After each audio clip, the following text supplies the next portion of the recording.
और आरएसएस ने अपने मुखपत्र ऑर्गेनाइजर मैगजीन में बदलती डेमोग्राफी को लेकर जनसंख्या नियंत्रण के लिए पॉलिसी की मांग की है।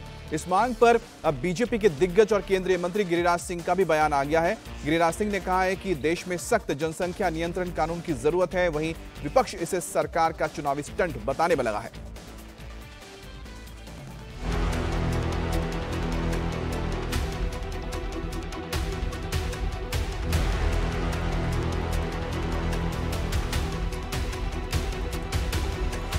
देश की आबादी 140 करोड़ के आंकड़े को पार कर चुकी है। ये संख्या कितनी है, इसका अंदाजा आप इस बात से लगा सकते हैं कि अब हमारा देश चीन की आबादी को पार कर दुनिया की सबसे ज्यादा आबादी वाला देश बन चुका है।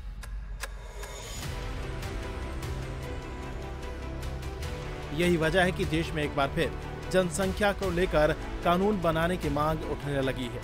पहले संघ ने इसे लेकर बयान जारी किया और अब केंद्रीय मंत्री गिरिराज सिंह ने भी देश में बेकाबू होती जनसंख्या को काबू में करने के लिए कानून बनाने की मांग कर दी है। आज जो भारत पूरे विश्व का सबसे अधिक आबादी वाला देश बन गया है, ये एक चुनौतीपूर्ण स्थिति हो गया है।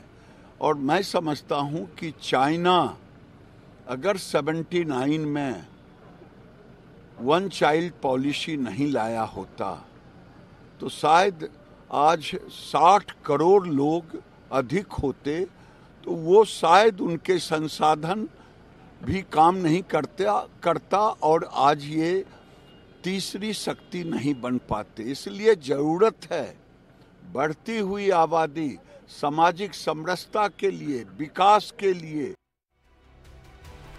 गिरिराज सिंह यही नहीं रुके, वो सिर्फ जनसंख्या कानून बनाने के लिए मांग नहीं कर रहे हैं, वो इस कानून को पूरी सख्ती से लागू कराने की मांग भी कर रहे हैं। गिरिराज सिंह का कहना है कि जनसंख्या कानून इतना सख्त हो कि जो भी इस कानून को तोड़ेगा उसका वोटिंग राइट छीन लेना चाहिए, उसे मिलने वाली सरकारी योजनाओं का लाभ बंद कर देना चाहिए, साथ ही उसके खिलाफ कानूनी कार्रवाई भी होनी चाहिए।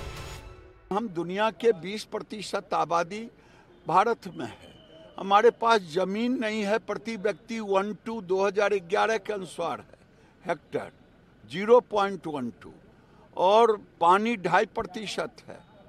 इसलिए जरूरत है कि अब एक कड़ा कानून लाएं, ऐसा कड़ा कानून जो हिंदू, मुसलमान, सिख, ईसाई, बौद्ध, जैन सभी पर समान रूप से हो।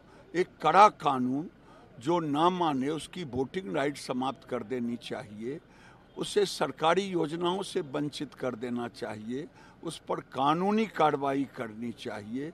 ऐसा कानून, और ये सामाजिक समरसता के लिए भी जरूरी है। गिरिराज सिंह का यह बयान आरएसएस के मुखपत्र ऑर्गेनाइजर में छपे एक लेख के बाद सामने आया। इस लेख में भी जनसंख्या नियंत्रण के लिए नीति बनाने की बात कही गई है। बढ़ती जनसंख्या को लेकर देश में एक जनसंख्या नियंत्रण नीति बनाई जाए। कुछ इलाकों में मुस्लिम आबादी के बढ़ने से डेमोग्राफी में बदलाव हुआ है। पश्चिम बंगाल, असम, बिहार और उत्तराखंड में तेजी से डेमोग्राफी बदली है। इन इलाकों में डेमोग्राफी बदलने की असली वजह अवैध घुसपैठ है। ऑर्गेनाइजर के हाल में हुए लोकसभा चुनाव का जिक्र करते हुए लिखा गया है कि जब जनसंख्या से भविष्य का फैसला होने लगे तो इससे सतर्क रहने की जरूरत है। वहीं जनसंख्या कानून बनाने को लेकर बीजेपी का कहना है कि सभी पार्टियों को बढ़ती जनसंख्या पर मिलकर काम करना चाहिए, लेकिन कुछ पार्टियां बढ़ती जनसंख्या से आपदा में अवसर तलाश रही हैं। यह विषय निश्चित रूप से राष्ट्र के लिए बहुत आवश्यक विषय है और सभी दलों को इस पे दलगत भावना से ऊपर उठकर विचार करना चाहिए। परंतु जनसंख्या का संतुलन किसके लिए चुनौती है और किसके लिए अवसर है, यह इन चुनावों के परिणामों ने भी दर्शाया है।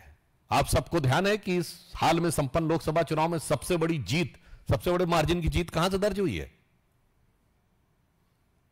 सबसे बड़े मार्जिन से असम की धुबरी सीट से कांग्रेस के रकीबुल हसन 10,25,000 के अंतर से जीते हैं।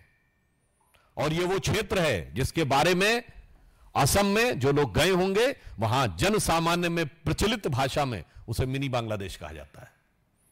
यह वो क्षेत्र है जहां डेमोग्राफी में सबसे भारी परिवर्तन पिछले 25-30 सालों में हुआ है। जनसंख्या का सबसे भारी असंतुलन हुआ है और वहां पर कांग्रेस ने पूरे देश की राहुल गांधी से तकरीबन 3 गुनी बड़ी जीत धुबरी असम में मिली है। और महत्वपूर्ण बात क्या है, बदरुद्दीन अजमल वहां से चुनाव हार गए।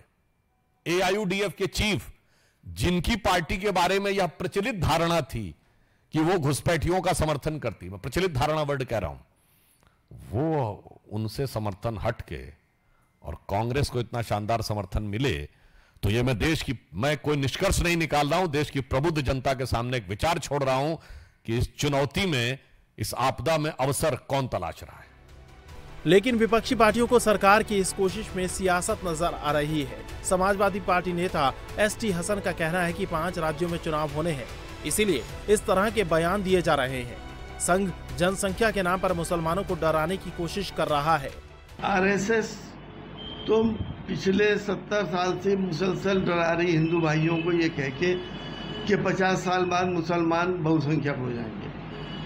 ये पॉलिटिकल बयान है, राजनीतिक बयान है, क्योंकि 4-5 प्रदेशों में चुनाव होने जा रहे हैं। अभी तक तो मुसलमान बहुसंख्यक हुए नहीं, 76 साल हो चुके, और मुसलमानों का फर्टिलिटी रेट भी कम हो रहा है। जहाँ जहाँ आबादी, देखिए आबादी का ताल्लुक जो है वो अशिक्षा से और गरीबी से है, किसी धर्म से नहीं है। हर धर्म में जो लोग अशिक्षित हैं या बहुत गरीब हैं, उनके यहाँ देखा गया है कि उनके यहाँ आबादी बहुत ज़्यादा होती है, बच्चे ज़्यादा पैदा होते हैं।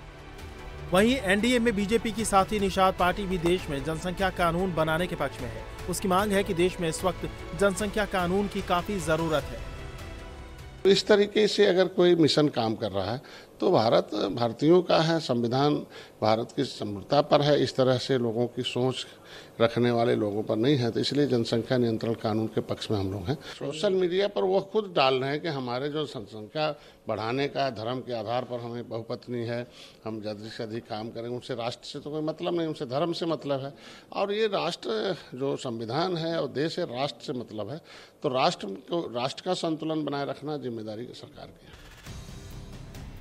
देश में बढ़ती जनसंख्या को लेकर शुरू से ही मोदी सरकार काफी गंभीर रही है। साल 2019 में बीजेपी सांसद राकेश सिन्हा ने राज्यसभा में जनसंख्या कानून को लेकर एक प्राइवेट मेंबर बिल पेश किया था, जिसमें 2 से ज्यादा बच्चे पैदा करने वाले को सजा के प्रावधान की बात कही गई थी। ऐसे परिवारों को सरकारी योजनाओं को बंद करने की बात कही गई थी। हालांकि तब इस बिल का खूब विरोध हुआ था, जिसके बाद इसे ठंडे बस्ते में डाल दिया गया। वैसे ये पहली बार नहीं है। आजादी के बाद से करीब 35 बार जनसंख्या नियंत्रण को लेकर बिल पेश किया जा चुका है, लेकिन आज तक इसे कानूनी अमली जामा नहीं पहनाया जा सका है। ऐसे में सवाल उठता है कि क्या मोदी सरकार 3.0 में जनसंख्या नियंत्रण कानून बनाकर सरकार देश की बदलती डेमोग्राफी को रोक पाएगी?